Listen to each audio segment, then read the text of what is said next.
Dans la brume froide de septembre 2022, au cœur de la wilderness d'Alaska, Claire Dubois et Louis Martin, un jeune couple de lions, s'aventurent dans les forêts profondes du Kenney, cherchant la beauté brute de la nature. Leur promesse de revenir avant midi s'évanouit comme un écho dans le vent. À la Kenney River Lodge, la pluie tambourine sur les toits en bois, mais leur cabine reste silencieuse, figée dans un mystère oppressant. Leurs affaires, un guide d'ornithologie, une veste oubliée et gise abandonnée, comme des indices d'une vie interrompue. L'Alaska, ce géant impitoyable, semble avoir englouti leurs rêves. Que leur est-il arrivé? Un accident tragique dans les gorges sauvages, ou une vérité plus sombre, tapie dans l'ombre des pins? Leur disparition n'est que le début d'un puzzle macabre, où la nature et la cruauté humaine se mêlent dans un silence glacial. Si vous découvrez notre chaîne, abonnez-vous et activez la cloche pour ne manquer aucune de nos enquêtes troublantes. Sous le ciel gris de Lyon, en ce printemps 2022, Claire Dubois et Louis Martin incarnaient l'éclat de la jeunesse, une promesse d'avenir tissée de rêves et d'amour. Claire, à 27 ans, était une graphiste talentueuse, une âme douce qui trouvait refuge dans la beauté des choses simples.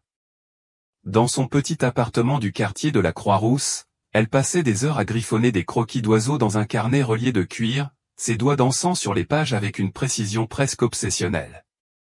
Chaque note, chaque esquisse, révélait son amour pour la nature, un amour qu'elle cultivait depuis l'enfance lors de randonnées dans les Alpes avec son père. Elle planifiait tout, des itinéraires aux provisions, comme si chaque détail pouvait conjurer l'imprévu. Ses yeux bruns pétillaient lorsqu'elle parlait de l'Alaska, ce territoire sauvage qu'elle imaginait comme un tableau vivant, un défi à sa soif de découverte.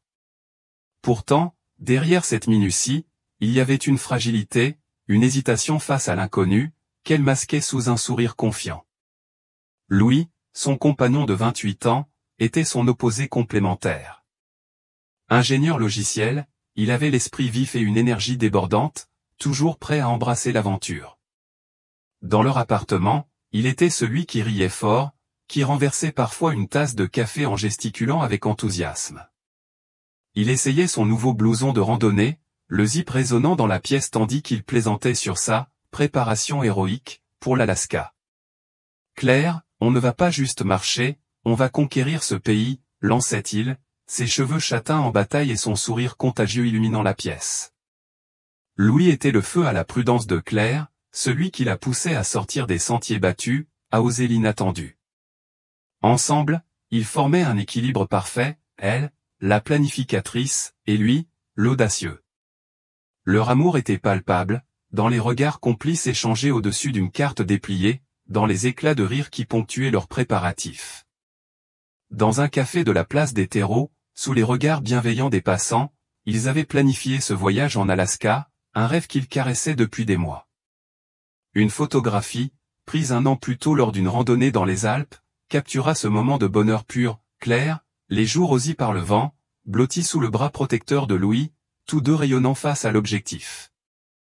Cette image, transmise plus tard par la sœur de Claire aux autorités, deviendrait un symbole, un rappel cruel de ce qu'ils étaient avant que l'Alaska ne les engloutisse. Leur appartement était jonché de guides touristiques, de documentaires sur les ours et les forêts boréales, de listes méticuleuses rédigées par Claire. Ils avaient étudié, préparé, rêvé. Mais leurs proches, à Lyon, ressentaient une ombre d'inquiétude. Ils sont jeunes, passionnés, mais l'Alaska, ce n'est pas les Alpes, confiait la mère de Louis, ses mains serrant nerveusement une tasse de thé. Ils ont lu des livres, regardé des films, mais rien ne prépare à cette sauvagerie. Les préparatifs de Claire et Louis étaient empreints d'une innocence touchante. Dans leur cuisine, Claire notait dans son carnet les espèces d'oiseaux qu'elle espérait observer, des pigargues à tête blanche, des chouettes des neiges. Louis, lui, s'amusait à tester son sac à dos, le chargeant de provisions comme pour une expédition polaire, riant de ses propres exagérations. Il parlait de la Kenney River Lodge, un refuge rustique au cœur de la péninsule de Kenney, où il séjournerait. Ce sera notre aventure, murmurait Claire, les yeux brillants, tandis que Louis posait une main rassurante sur la sienne. Leur départ pour Anchorage, à l'aube d'un jour de septembre, fut marqué par une étreinte chaleureuse à l'aéroport de Lyon-Saint-Exupéry, où leur famille les regardait s'éloigner avec un mélange d'admiration et d'appréhension. Mais derrière cette effervescence, une ombre planait, imperceptible mais tenace. L'Alaska, avec ses forêts infinies et ses montagnes impitoyables, n'était pas un simple terrain de jeu. Les documentaires qu'ils avaient visionnés montraient des paysages grandioses, mais aussi des avertissements, des ours grizzly, des rivières glaciales, des tempêtes soudaines. Claire, dans sa minutie, avait noté des conseils de survie, mais Louis, avec son optimisme débordant, balayait ses inquiétudes d'un revers de main. On est prêt, assurait-il, son sourire éclipsant les doutes. Pourtant, les paroles de la sœur de Claire, prononcées lors d'une conversation avec les enquêteurs des mois plus tard, résonnaient comme une prophétie. Ils pensaient connaître la nature, mais l'Alaska est une autre bête, un monde où même les plus préparés peuvent se perdre.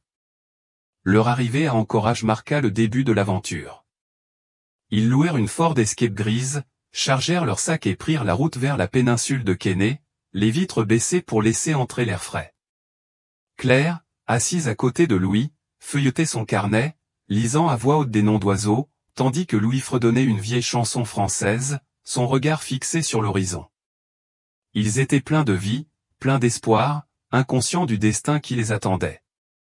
À la Kenai River Lodge, ils s'installèrent dans une cabine en bois, un refuge modeste entouré de pins et de silence. Elisabeth Moreau, la gérante, les accueillit avec un sourire fatigué, habitué aux touristes pleins d'enthousiasme. Revenez avant midi, leur rappela-t-elle, notant leur nom sur son registre. Claire hocha la tête, son carnet sous le bras, tandis que Louis plaisantait sur leur prochaine conquête du sentier des gorges noires. Ce moment, baigné de lumière et d'insouciance, serait le dernier où Claire et Louis furent vus tels qu'ils étaient, un couple vibrant, unis par l'amour et la soif d'aventure. L'Alaska, avec sa beauté cruelle, allait bientôt refermer ses griffes sur eux, transformant leur rêve en un cauchemar dont la vérité ne serait révélée que 9 mois plus tard, dans une découverte qui ébranlerait tous ceux qui suivraient leur histoire. Leur disparition n'était pas seulement un mystère, elle était le prélude à une tragédie où la nature et la noirceur humaine s'entrelaceraient dans un ballet macabre, un puzzle dont les pièces, éparpillées dans les forêts et les lacs, attendaient d'être assemblées. Le 12 septembre 2022, sous un ciel lourd de pluie, la Kenai River Lodge semblait figée dans un silence oppressant. Elisabeth Moreau, la gérante de ce refuge rustique niché au cœur de la péninsule de Kenai, parcourait les allées de gravier, son carnet à la main, comme elle le faisait chaque matin depuis 2 décennies.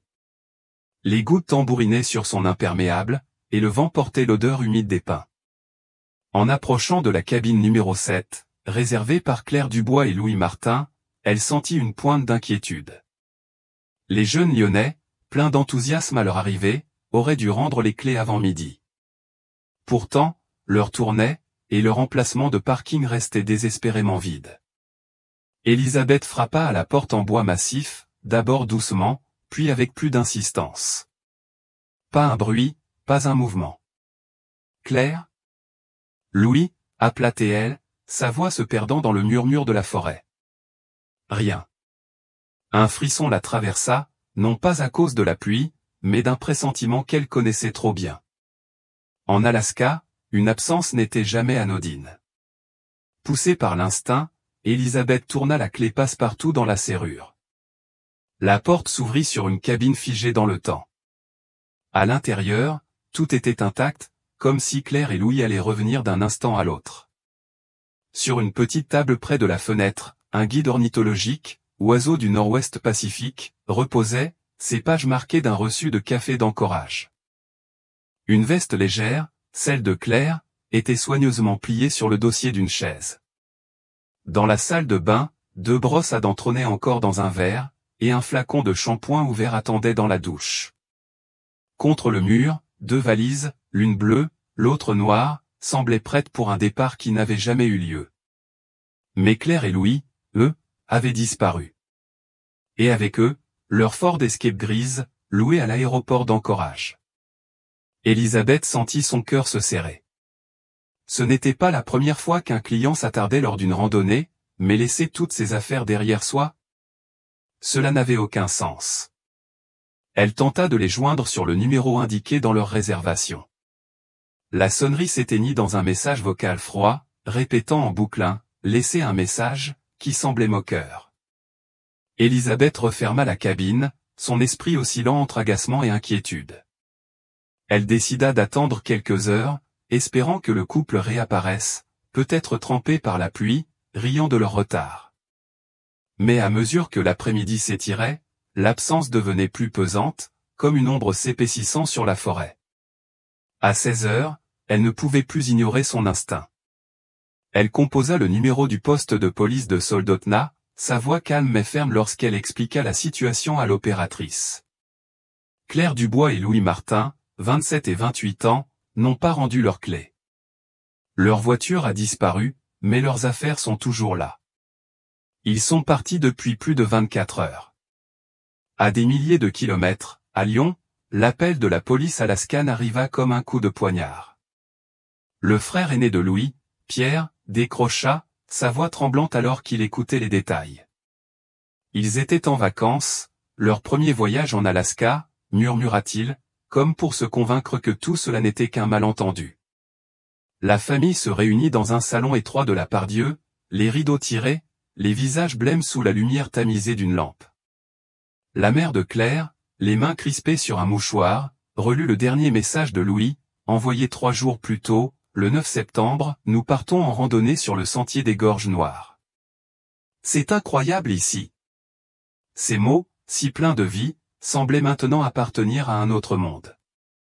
La télévision diffusait en boucle des images de forêts alaskanes, et chaque reportage sur les disparitions dans la région faisait monter l'angoisse. Ils sont prudents, répétait le père de Louis, mais ces mots sonnaient creux, comme une prière face à l'inéluctable. Au poste de police de Soldotna, capitaine Julien Lefebvre prit l'affaire en main. Cet homme d'une 50aine d'années, au regard perçant et aux tempes grisonnantes, connaissait trop bien les défis de l'Alaska. Vétéran des enquêtes dans la péninsule de Kenai, il savait que le temps était un ennemi impitoyable. Chaque heure passée réduisait les chances de retrouver Claire et Louis vivants. Il relut le rapport d'Elisabeth, notant les détails avec une précision méthodique, la voiture absente, les affaires laissées derrière, le message mentionnant le sentier des Gorges Noires. Ce sentier, à plusieurs kilomètres de la lodge, était connu pour sa beauté brute mais aussi pour ses dangers, des pentes glissantes, des rivières traîtresses, des ours tapis dans l'ombre. Julien envoya une équipe vérifier le parking du sentier, un simple dégagement de gravier entouré de sapins et de bouleaux. Le rapport revint rapidement, confirmant ses craintes, parmi les 4 véhicules stationnés, aucun n'était la Ford Escape grise. Cette absence était un mystère en soi. Si Claire et Louis s'étaient perdus en randonnée, leur voiture aurait dû être là. Étaient-ils même allés au sentier? Ou quelque chose de plus sinistre s'était-il produit ailleurs? L'inquiétude d'Elisabeth, d'abord diffuse, devint une conviction. Elle retourna à la cabine plusieurs fois dans la journée, espérant un signe, un retour miraculeux. Mais chaque visite révélait le même tableau figé, le livre, la veste, les valises. C'était comme si Claire et Louis avaient été arrachés à leur propre vie, laissant derrière eux des fragments d'une histoire inachevée. À Lyon, la famille s'accrochait à des brides d'espoir, scrutant les nouvelles, priant pour un appel qui ne venait pas. Julien, de son côté, sentait le poids de l'affaire s'installer. L'Alaska, avec ses forêts infinies et ses lacs insondables, était un gardien jaloux de ses secrets. Il savait que derrière ce silence, quelque chose de sombre se tapissait, une vérité qui ne se révélerait pas facilement. La disparition de Claire et Louis n'était pas un simple accident, c'était le début d'un puzzle macabre, dont les pièces, éparpillées dans la wilderness, attendaient d'être découvertes. Sous la pluie incessante de septembre 2022, la péninsule de Kenai semblait engloutie dans un voile de brume, un monde où chaque arbre, chaque rocher, semblait conspirer pour garder ses secrets. Capitaine Julien Lefebvre, un homme au regard acéré et au visage marqué par des années d'enquête dans la région, se tenait à l'entrée du sentier des Gorges Noires, une carte froissée à la main. Ce sentier, à plusieurs kilomètres de la Kenai River Lodge, était le dernier endroit mentionné par Louis Martin dans son message à sa famille à Lyon, « Nous partons en randonnée sur le sentier des Gorges Noires. C'est incroyable ici. » Ces mots, pleins d'enthousiasme, hantaient Julien alors qu'il scrutait l'horizon, où les pins se dressaient comme des sentinelles silencieuses. Claire Dubois et Louis Martin avaient disparu depuis 3 jours, et chaque heure écoulée alourdissait le poids de l'incertitude. L'Alaska, avec sa beauté cruelle, n'était pas un lieu indulgent. Julien le savait mieux que quiconque, ici, la nature était une adversaire redoutable, capable d'effacer les traces d'un homme en un instant. L'équipe de recherche, composée de gendarmes locaux, de bénévoles et de chiens pisteurs, s'enfonça dans la forêt, leurs bottes s'enlisant dans la boue froide. Le sentier, étroit et sinueux, serpentait entre des ravins escarpés et des rivières gonflées par les pluies d'automne. Les aboiements des chiens résonnaient dans l'air humide, mais leurs museaux ne trouvaient rien d'autre que l'odeur de la terre détrempée et des aiguilles de pin. Au-dessus, un hélicoptère survolait la canopée, ses pales fendant le brouillard, cherchant un signe ou une tache de couleur, un éclat métallique, n'importe quoi. Julien, posté près du parking de gravier où Claire et Louis auraient dû laisser leur Ford Escape, scrutait les lieux avec une intensité presque obsessionnelle. Mais le parking, balayé par le vent, ne révélait rien. Parmi les quelques véhicules stationnés, un pick-up rouillé, une berline poussiéreuse où aucun n'était la voiture grise des disparus. Cette absence était un mystère en soi, une énigme qui semblait défier toute logique. Si Claire et Louis s'étaient perdus en randonnée, leur voiture aurait dû être là, immobile comme un témoin muet. À Lyon, à des milliers de kilomètres, la famille de Claire et Louis vivait dans un purgatoire d'angoisse. Dans un appartement du quartier de la Pardieu, les rideaux tirés laissaient à peine filtrer la lumière d'un ciel automnal. La mère de Claire, Madeleine, serrait un mouchoir, ses yeux rougis fixés sur une photo encadrée du couple, prise lors d'une randonnée dans les Alpes. Louis, avec son sourire éclatant, enlaçait Claire, dont les joues rosies par le froid trahissaient une joie pure. Cette image, autrefois un souvenir heureux, était devenue une source de douleur insupportable. Pierre, le frère de Louis, arpentait la pièce, son téléphone à la main, espérant un appel qui n'arrivait jamais. Les nouvelles télévisées, diffusées en sourdine, montraient des images de forêts alaskanes, accompagnées de commentaires sur les dangers de la région, ours, rivières traîtresses, tempêtes soudaines. Ils étaient prudents, murmurait Madeleine, comme pour conjurer le sort, mais sa voix tremblait, trahissant un espoir qui s'effilochait. Chaque jour sans nouvelles était une blessure supplémentaire, un pas de plus vers l'abîme de l'inconnu. Sur le terrain, Julien dirigeait l'opération avec une détermination froide, mais intérieurement, il sentait le poids de l'impuissance. Il avait vu trop d'affaires similaires dans la péninsule de Quesnay, des randonneurs égarés, des accidents tragiques, des corps retrouvés des mois plus tard, ou jamais. Mais cette affaire était différente. L'absence de la voiture, les affaires laissées intactes dans la cabine, le carnet ornithologique de Claire, sa veste soigneusement pliée au suggérait quelque chose de plus inquiétant qu'un simple accident. Julien interrogea Elisabeth Moreau, la gérante de la lodge, qui décrivit le couple avec une tendresse mêlée d'inquiétude. Ils étaient si pleins de vie, dit-elle, ses yeux fixant un point invisible au-delà de la fenêtre. Mais ici, la nature ne pardonne pas les erreurs. Julien hocha la tête, notant chaque détail dans un carnet, mais une question le rongeait, si Claire et Louis n'étaient pas sur le sentier, où étaient-ils allés? Et pourquoi leur voiture avait-elle disparu? Les jours devinrent des semaines, et les efforts de recherche s'intensifièrent. Des équipes fouillèrent un rayon de 10 km autour du sentier, escaladant des pentes glissantes, sondant des ruisseaux gelés. Les chiens pisteurs, épuisés, perdaient la trace dans la boue. L'hélicoptère, malgré des heures de survol, ne repéra aucun indice, ni sac abandonné, ni feu de camp éteint, ni éclat de métal. Julien ordonna des vérifications dans les villages voisins, interrogeant les habitants, des chasseurs aux commerçants, mais personne n'avait vu le couple ni leur voiture. À mesure que l'automne cédait la place à l'hiver, la neige commença à recouvrir les montagnes, transformant les sentiers en labyrinthes blancs. En octobre, Julien dut prendre une décision déchirante, suspendre les recherches. La forêt, désormais prisonnière d'un manteau de glace, refusait de livrer ses secrets. L'Alaska est une forteresse, murmura-t-il à un collègue, son souffle formant des volutes dans l'air glacial. Elle garde ses mystères comme une tombe.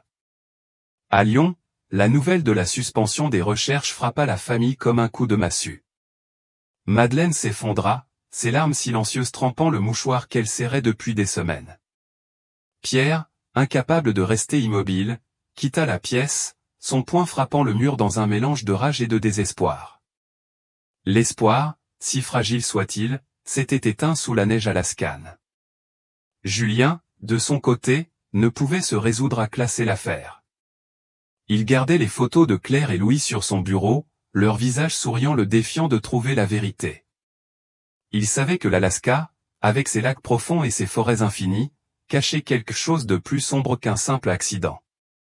Cette disparition n'était pas une fin, mais le début d'un cauchemar dont les contours restaient encore flous, un puzzle dont les pièces, enfouies sous la glace, attendaient d'être révélées.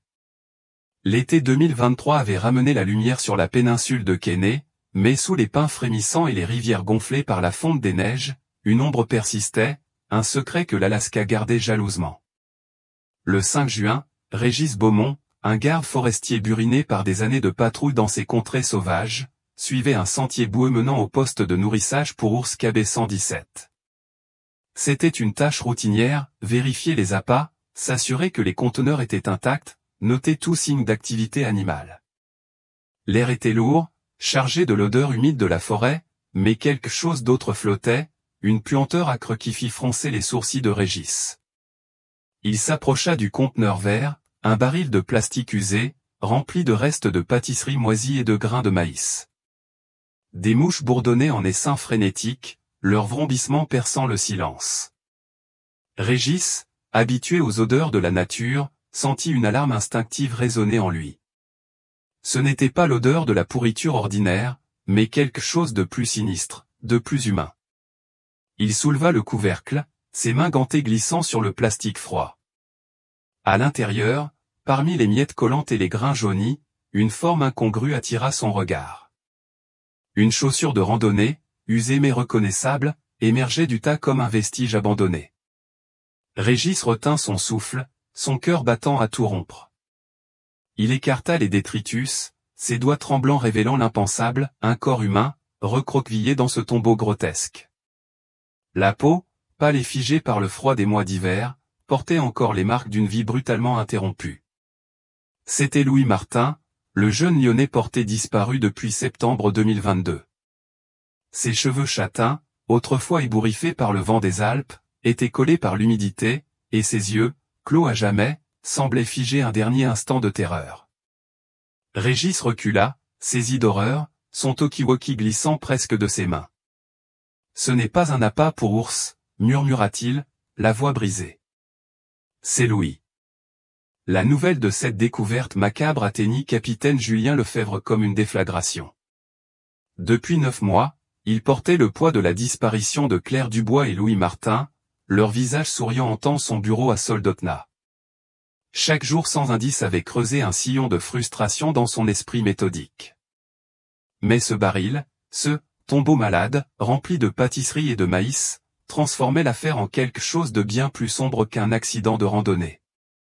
Julien se rendit sur place, traversant la forêt dans un silence oppressant, les pneus de sa Jeep crissant sur le gravier mouillé.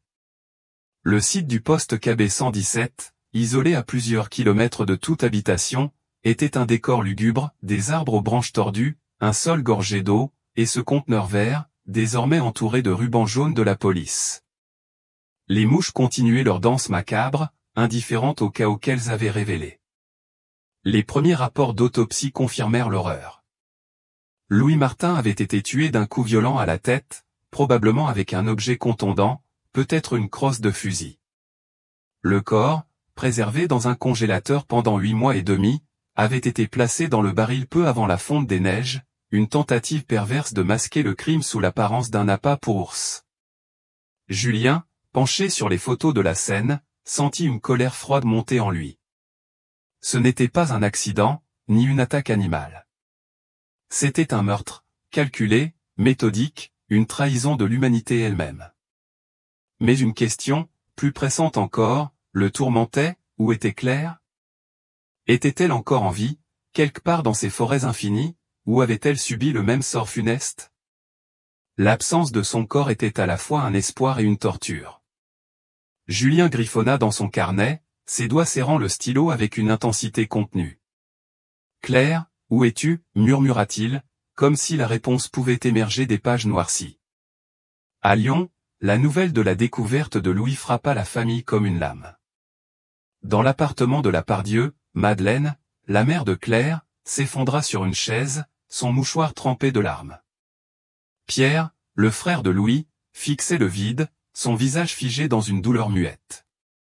La photo du couple, toujours posée sur la table du salon, semblait maintenant appartenir à un autre temps, un souvenir d'une vie volée. Louis et Claire, balbutia Madeleine, sa voix brisée par l'incertitude. L'espoir qu'ils avaient nourri, si fragile, s'était brisé en mille éclats, remplacé par une terreur nouvelle. Si Louis avait été assassiné, qu'était-il advenu de Claire? Les journaux télévisés, désormais, ne parlaient plus d'une simple disparition, mais d'un crime, leur manchette crue ajoutant à l'angoisse de la famille. Chaque mot, chaque image, était une blessure ouverte, un rappel de l'injustice qui les frappait. Julien, de retour à son bureau, réorganisa son enquête avec une détermination renouvelée. L'affaire n'était plus une recherche de personnes disparues, mais une chasse à un tueur. Il examina les détails du conteneur, le plastique vert provenait d'une usine de transformation de poissons désaffectés, Castalov Seafood, et les pâtisseries, des restes de framboises, semblaient provenir d'une boulangerie d'Anchorage. Ces indices, si minces soient-ils, étaient des fils dans un écheveau complexe. Julien interrogea Elisabeth Moreau, la gérante de la lodge, qui se souvenait vaguement d'un client solitaire achetant des pâtisseries en grande quantité. Ce n'était pas inhabituel, dit-elle, ses yeux scrutant le lointain, comme si la forêt elle-même détenait la réponse. Mais pour Julien, chaque détail comptait. Quelqu'un, quelque part, avait orchestré ce crime, utilisant la nature comme complice. L'Alaska, avec ses lacs profonds et ses forêts impénétrables, avait dissimulé Louis pendant des mois. Et Claire? Était-elle une fugitive, une complice, ou une autre victime d'une cruauté encore cachée? Julien sentit un frisson le parcourir. Ce meurtre n'était que la première pièce d'un puzzle sinistre, et la vérité, enfouie dans l'ombre, attendait d'être révélée. L'été 2023 s'étirait sur la péninsule de Quesnay, mais la lumière du soleil, filtrée par les pins, semblait incapable de percer l'ombre qui pesait sur l'enquête de capitaine Julien Lefebvre. La découverte du corps de Louis Martin dans un conteneur d'appât pour ours, un tombeau grotesque de plastique vert rempli de pâtisseries moisies et de maïs, avait transformé la disparition de Claire Dubois et Louis Martin en une affaire criminelle d'une noirceur insondable. Julien, assis à son bureau dans le poste de police de Soldotna, scrutait les photographies de la scène, les yeux plissés par la fatigue et une détermination farouche. Les images du baril, entourées de mouches et dégageant une odeur fétide, étaient gravées dans son esprit. Chaque détail, le plastique usé, les miettes collantes de framboise, la chaussure de Louis émergeant comme un cri silencieux était une pièce d'un puzzle macabre. Mais ce puzzle, Julien le savait, était conçu par un esprit calculateur, un esprit qui avait fait de la nature alaskane une complice dans son crime. L'enquête, désormais une chasse à l'homme, exigeait de démêler un réseau de tromperies, et chaque indice, si infime soit-il, était une lueur dans l'obscurité. Julien commença par les éléments tangibles. Le conteneur, un baril de plastique vert, portait la marque de Castalov Seafood, une usine de transformation de poissons fermée depuis des années. Lors d'une vente aux enchères de ces équipements, des dizaines de ces barils avaient été dispersés dans la région, rendant leur traçabilité ardue. Julien envoya son équipe fouiller les registres poussiéreux de l'usine, conservés dans un entrepôt d'Anchorage.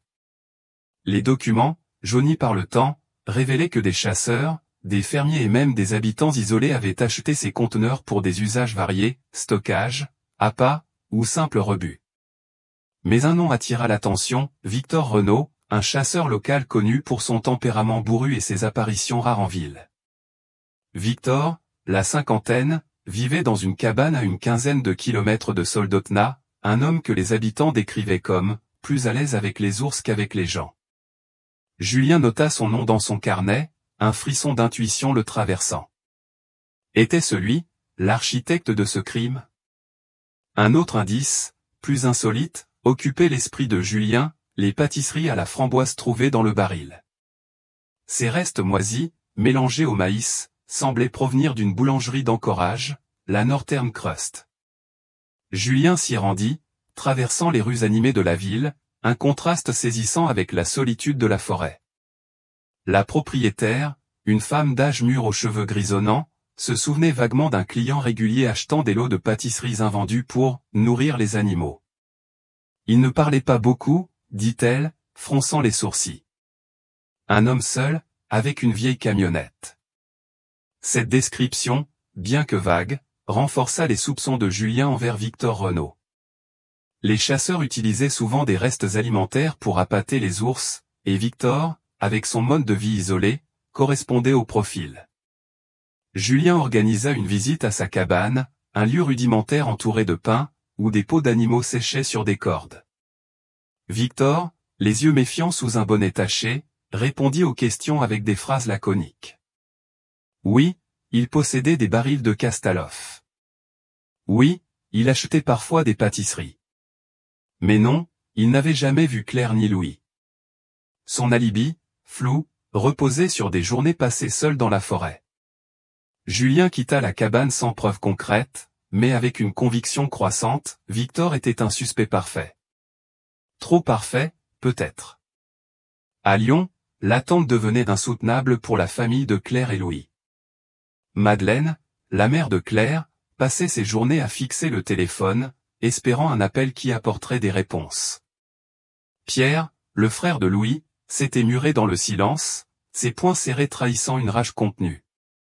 Les nouvelles de la découverte du corps de Louis avaient brisé le peu d'espoir qu'il leur restait, et l'incertitude autour du sort de Claire était une torture quotidienne. Dans leur appartement de la Pardieu, la télévision diffusait des reportages sur l'enquête, chaque mot comme une aiguille plantée dans leur cœur. S'ils ont trouvé Louis, pourquoi pas Claire, murmurait Madeleine, sa voix tremblante. L'idée qu'elle puisse être encore en vie, quelque part dans l'immensité alaskane, était à la fois un réconfort et une douleur. Julien, de retour à Soldotna, sentait le poids de l'enquête s'alourdir. Il rassembla son équipe dans une salle aux murs défraîchis, où une carte de la péninsule était épinglée, marquée de points rouges indiquant les zones fouillées. Les indices, le baril, les pâtisseries formaient un tableau incomplet. Victor Renaud, malgré son comportement fuyant, n'avait laissé aucune trace directe le liant au crime. Pas d'empreinte, pas de témoin, pas de sang dans sa cabane.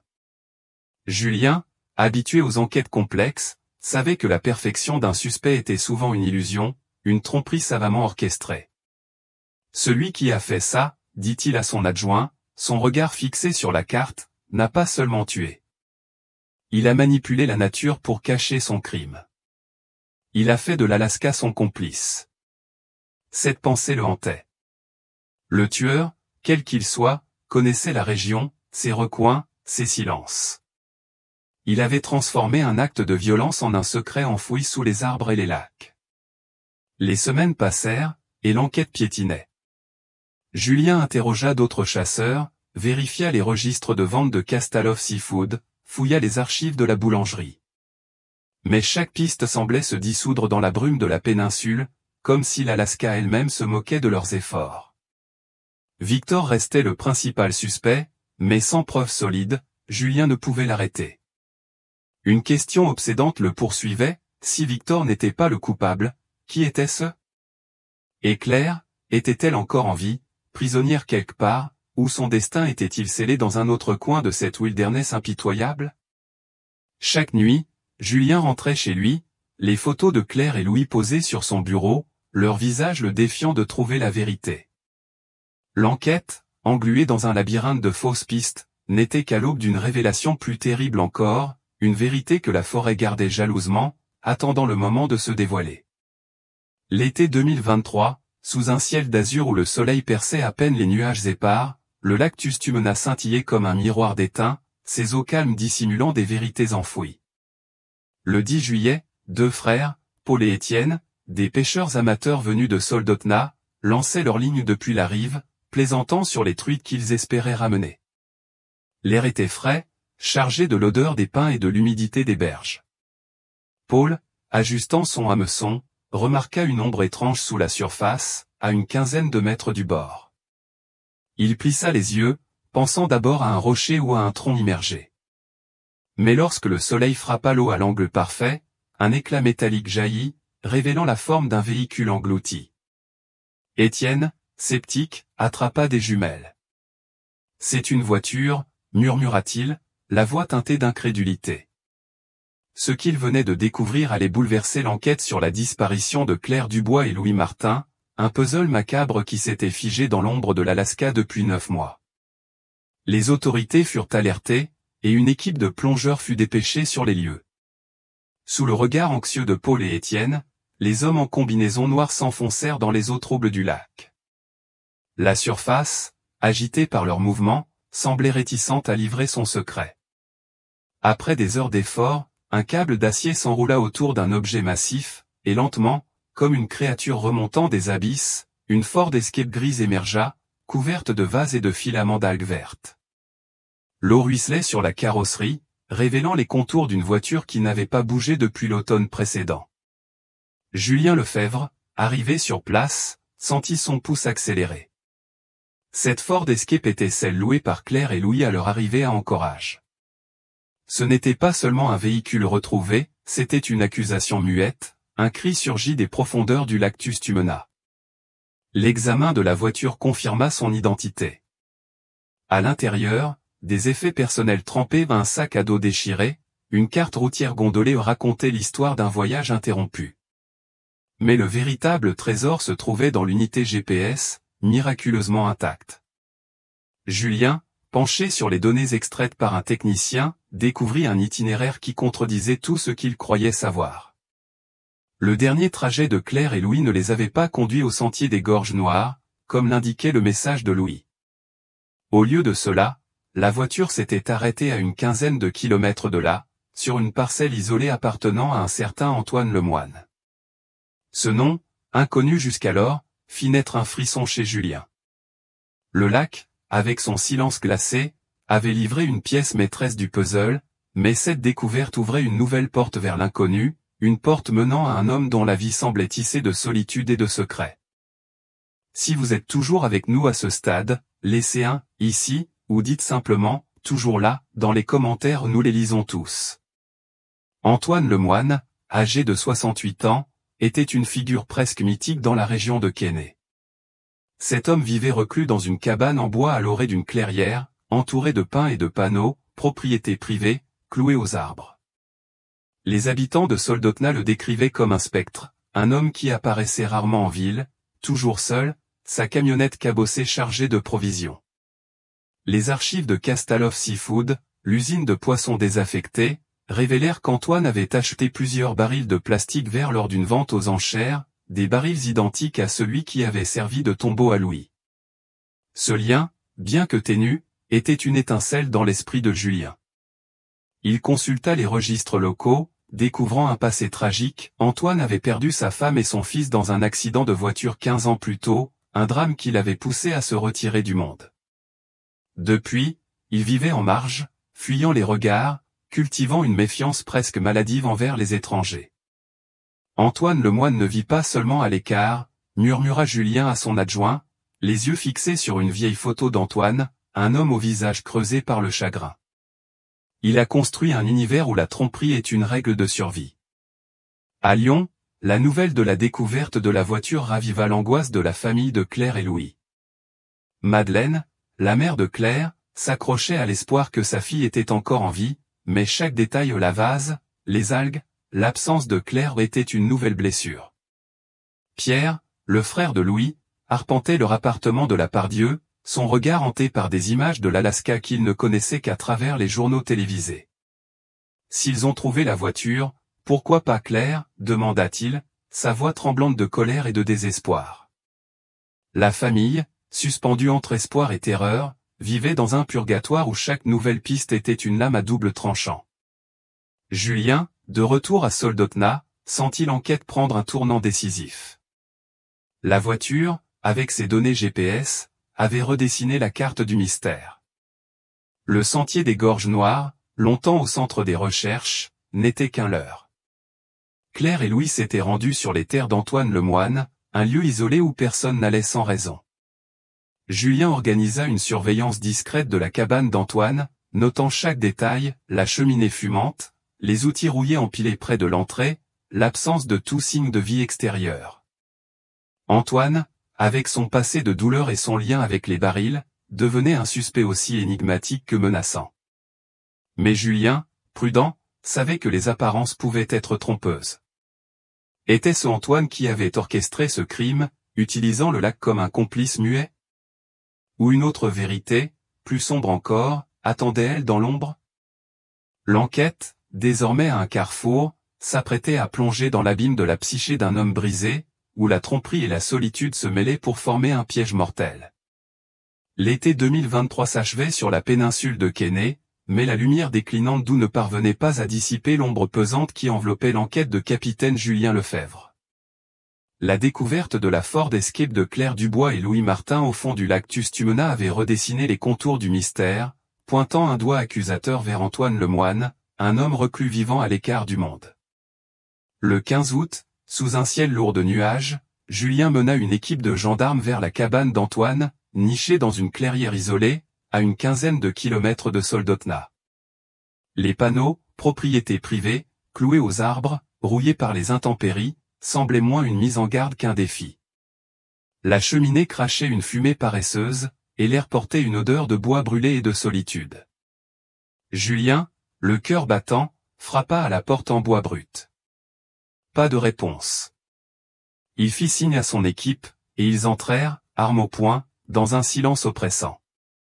À l'intérieur, Antoine Lemoine, 68 ans, était assis près d'un poêle, ses mains noueuses posées sur ses genoux, son regard vide fixé sur un point invisible. Il ne sursauta pas, ne protesta pas.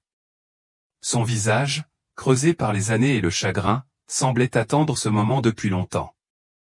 Julien, habitué aux confrontations tendues, fut déconcerté par ce calme. Antoine Lemoine, nous devons parler de Claire Dubois et Louis Martin, dit-il, sa voix ferme mais teintée d'une tension contenue.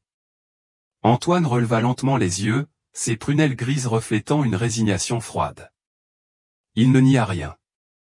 Dans une confession monocorde, presque mécanique, il déroula une vérité si brutale qu'elle glaça l'assemblée. En septembre 2022, la Ford Escape de Claire et Louis s'était embourbée sur un chemin de terre traversant sa propriété. Ils avaient frappé à sa porte, demandant de l'aide. Antoine, retranché dans sa solitude et sa méfiance, les avait repoussés.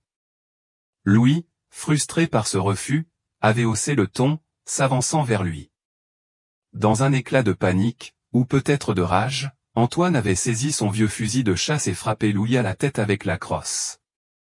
Le jeune homme s'était effondré, mort sur le coup, son sang tachant le sol de la clairière. « Je ne voulais pas », murmura Antoine, ses mots à peine audibles. Mais ils étaient là, sur mes terres, à menacer mon monde. Ce qui suivit était encore plus glaçant. Antoine avait traîné le corps de Louis jusqu'à un congélateur dans sa cave, un appareil rouillé qu'il utilisait pour conserver du gibier. Pendant 8 mois et demi, il avait gardé le corps, comme un secret enfoui dans la glace. Claire, elle, avait été emprisonnée dans une pièce exiguë au fond de la cabane, un réduit sombre où elle passa l'hiver, enchaînée à un monde de peur et de silence. Antoine, dans son délire paranoïaque, la voyait non comme une femme, mais comme une menace, une intruse dans son univers isolé. Pourtant, Claire, avec une force que nul n'aurait pu anticiper, avait réussi à s'échapper en mai 2023, brisant une fenêtre sous le couvert de la nuit. Mais l'Alaska, impitoyable, ne lui avait offert aucune clémence. Seule, affaiblie, elle avait erré dans la forêt, cherchant désespérément un refuge. Julien, écoutant ce récit, sentit une nausée monter en lui. La confession d'Antoine n'était pas seulement celle d'un crime, c'était le portrait d'un homme brisé, dont la douleur la perte de sa femme et de son fils dans un accident 15 ans plus tôt avait transformé la solitude en une prison de l'esprit. Dans son monde, murmura Julien à son adjoint, Claire et Louis n'étaient pas des êtres humains. Ils étaient des ombres menaçant sa forteresse. Mais l'histoire ne s'arrêtait pas là. Antoine avait fini par déplacer le corps de Louis, le plaçant dans un baril de Castalov Seafood rempli de pâtisserie et de maïs, un appât pour ours destiné à effacer toute trace de son crime. Ce geste, d'une cruauté calculée, révélait une âme perdue dans ses propres ténèbres. La recherche de Claire devint la priorité. Julien lança une nouvelle opération, concentrée autour de la propriété d'Antoine. Des équipes, accompagnées de chiens pisteurs, fouillèrent les bois environnants, leurs pas lourds écrasant les aiguilles de pin. Après des jours d'efforts, un chien s'arrêta près d'un amas de branches et de feuilles, un abri de fortune caché sous un sapin. Là, sous une couverture de mousse, gisait le corps de Claire Dubois. Elle était allongée, les mains serrées sur une poignée de baies sauvages, comme si, jusqu'à son dernier souffle, elle avait lutté pour survivre. L'autopsie révélerait qu'elle était morte d'épuisement et de froid, seule dans la forêt, à moins de 2 kilomètres de la cabane d'Antoine. Julien, contemplant la scène, sentit une douleur sourde l'envahir. Claire avait combattu avec une résilience héroïque, mais l'Alaska, implacable, avait eu le dernier mot. Elle a tout donné, murmura-t-il, les yeux fixés sur les baies dans sa main, vestige d'une lutte désespérée.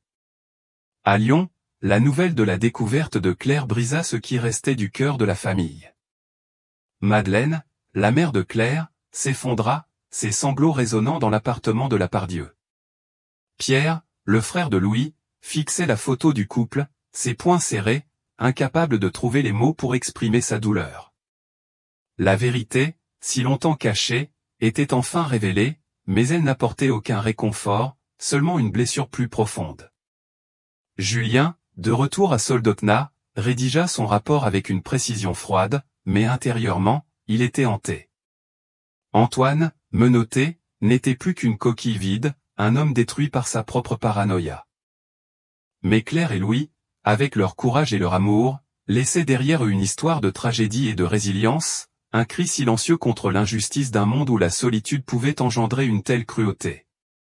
L'automne 2023 enveloppait en courage d'une lumière pâle, comme si le ciel lui-même portait le deuil des âmes perdues dans la wilderness de l'Alaska. Dans une salle d'audience du tribunal de la ville, froide et austère, Antoine Lemoine se tenait debout, menotté, face à un juge dont le regard perçant semblait sonder son âme éteinte. Le 20 octobre, 9 mois après la découverte du corps de Louis Martin et 3 mois après celle de Claire Dubois, le procès d'Antoine marquait l'épilogue d'une tragédie qui avait secoué la péninsule de Quesnay. À 68 ans, l'homme, autrefois un spectre solitaire dans sa cabane de bois, n'était plus qu'une silhouette brisée. Son visage, creusé par le chagrin et la culpabilité, ne montrait ni défi ni remords, seulement une résignation vide, comme si toute humanité l'avait quitté. Les accusations étaient lourdes, double meurtre et séquestration. Chaque mot prononcé dans la salle, amplifié par le silence oppressant, pesait comme une pierre tombale sur l'histoire de Claire et Louis. Le procès, retransmis dans les journaux télévisés, captivait une audience bien au-delà des frontières de l'Alaska. Capitaine Julien Lefebvre, assis au fond de la salle, observait la scène avec une gravité contenue. Il avait passé des mois à assembler les pièces de ce puzzle macabre, depuis le baril d'appât jusqu'à la Ford Escape engloutie dans le lac Tustumena. Les preuves, accablantes, s'alignaient comme un réquisitoire implacable, le GPS de la voiture, les barils de Castalov Seafood, la confession d'Antoine, livrée dans un murmure glacial, décrivant comment il avait tué Louis d'un coup de crosse et séquestré Claire dans un cachot de sa cabane. Les détails de la fuite désespérée de Claire, son combat pour survivre dans la forêt, et sa mort sous un abri de fortune, bouleversèrent l'assemblée. Le procureur, une femme à la voix ferme, décrivit Antoine non comme un monstre assoiffé de sang, mais comme un homme détruit par sa propre solitude, transformé en bourreau par une paranoïa nourrie par des années d'isolement. Antoine Lemoine a fait de l'Alaska son complice, déclara-t-elle, mais aujourd'hui, la justice parle plus fort que la forêt. Lorsque le verdict tomba, un silence lourd envahit la salle. Antoine Lemoine fut condamné à la prison à perpétuité, sans possibilité de libération conditionnelle. Il écouta la sentence sans ciller, ses yeux gris fixés sur un point invisible, comme s'il était déjà ailleurs, prisonnier d'un monde intérieur où aucun châtiment ne pouvait atteindre. Julien, regardant l'homme menotté quitter la salle, sentit un mélange de satisfaction et d'amertume. La justice avait été rendue, mais elle n'effaçait pas la douleur des familles, ni le vide laissé par Claire et Louis. Les photographies des deux jeunes Lyonnais, projetées sur un écran pendant le procès, restaient gravées dans son esprit, leur sourire, leur regard plein de vie, un contraste cruel avec la cruauté de leur fin. La salle se vida lentement, laissant derrière elle un écho de vérité, fragile mais nécessaire. À Lyon, à des milliers de kilomètres, la famille de Claire et Louis accueillit le verdict dans un appartement de la Pardieu, où le temps semblait s'être arrêté depuis septembre 2022. Madeleine, la mère de Claire, était assise près d'une fenêtre, ses mains serrant une photo encadrée du couple, prise lors d'une randonnée dans les Alpes. Les joues rosies de Claire, le bras protecteur de Louis, tout dans cette image parlait d'un bonheur volé. Lorsque Pierre, le frère de Louis, apprit la condamnation d'Antoine, il s'effondra dans un fauteuil, ses épaules secouées par des sanglots silencieux. Ils savent, maintenant, murmura-t-il, la voix brisée. Ils savent ce qui leur est arrivé. Madeleine hocha la tête, ses yeux rougis fixant la pluie qui striait la vitre. La vérité, si longtemps enfouie sous la glace et les pins de l'Alaska, leur offrait un semblant de réconfort, mais il était teinté d'une douleur indélébile. La justice ne ramène pas nos enfants, dit-elle doucement, mais elle leur rend leur voix. Elle dit au monde qu'ils n'ont pas été oubliés. L'analyse psychologique d'Antoine, présentée par un expert lors du procès, éclaira les recoins sombres de son esprit. La perte de sa femme et de son fils, 15 ans plus tôt, avait brisé quelque chose en lui, transformant sa solitude en une forteresse de méfiance. Dans son univers isolé, Claire et Louis n'étaient pas des jeunes amoureux en quête d'aventure, mais des intrus menaçant son refuge. Sa paranoïa, nourrie par des années de repli, l'avait poussé à commettre l'irréparable, à voir dans chaque étranger un danger. Antoine Lemoine est à la fois coupable et victime, expliqua l'expert, victime de sa propre tromperie, d'un esprit qui a transformé la douleur en monstre. Ces mots résonnèrent dans la salle, mais pour la famille, ils n'apportaient ni pardon ni apaisement. Antoine, en se coupant du monde, s'était coupé de son humanité, devenant l'architecte d'une tragédie qui avait détruit 3 vies. À Soldotna, Julien referma le dossier de l'affaire, un épais classeur rempli de rapports, de photos et de notes griffonnées. Il rangea les portraits de Claire et Louis, mais leurs visages restaient ancrés dans sa mémoire. La justice, bien que rendue, laissait un goût d'inachevé. Elle avait apporté une réponse, une punition, mais elle ne pouvait effacer la cruauté du destin qui avait arraché 2 jeunes vies. À Lyon, Madeleine et Pierre s'enlacèrent, leurs larmes mêlées de chagrin et d'un fragile soulagement. Ils allumèrent une bougie devant la photo du couple, un geste simple pour honorer leur mémoire. La vérité, aussi douloureuse soit-elle, était une lumière dans l'obscurité, une lueur pour ceux que l'Alaska avait tenté d'oublier. Mais dans leur cœur, la perte de Claire et Louis restait une plaie ouverte, un écho de ce qui aurait pu être, figé à jamais dans le silence de la wilderness. Sous le ciel immobile de la péninsule de Kenai, les forêts d'Alaska s'étendent en un silence éternel, leurs pins frémissant sous une lumière douce qui perce à peine les frondaisons. Les lacs scintillent, impassibles, comme des gardiens de secrets désormais révélés. L'histoire de Claire Dubois et Louis Martin, 2 âmes vibrantes fauchées par la cruauté d'un homme brisé, s'achève ici, dans cette wilderness où la beauté côtoie l'implacable. Une photographie apparaît, celle de Claire et Louis, leur sourire figé dans un instant de bonheur volé, avec une inscription sobre à la mémoire de Claire Dubois et Louis Martin. Leur tragédie est une mise en garde, un murmure dans l'ombre, la solitude d'Antoine Lemoine, rongé par la perte et la paranoïa, l'a conduit à transformer sa douleur en un crime odieux. Mais la résilience de Claire, luttant jusqu'à son dernier souffle dans la forêt glacée, nous rappelle que même dans les ténèbres, l'humanité cherche la lumière. La justice, rendue par la condamnation d'Antoine, n'efface pas la douleur. Elle est une lueur, un hommage à ceux que l'Alaska a tenté d'oublier.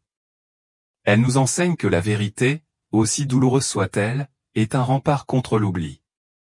Trésor précieux, la compassion nous lie les uns aux autres, nous protégeant des ombres qui sommeillent en chacun de nous.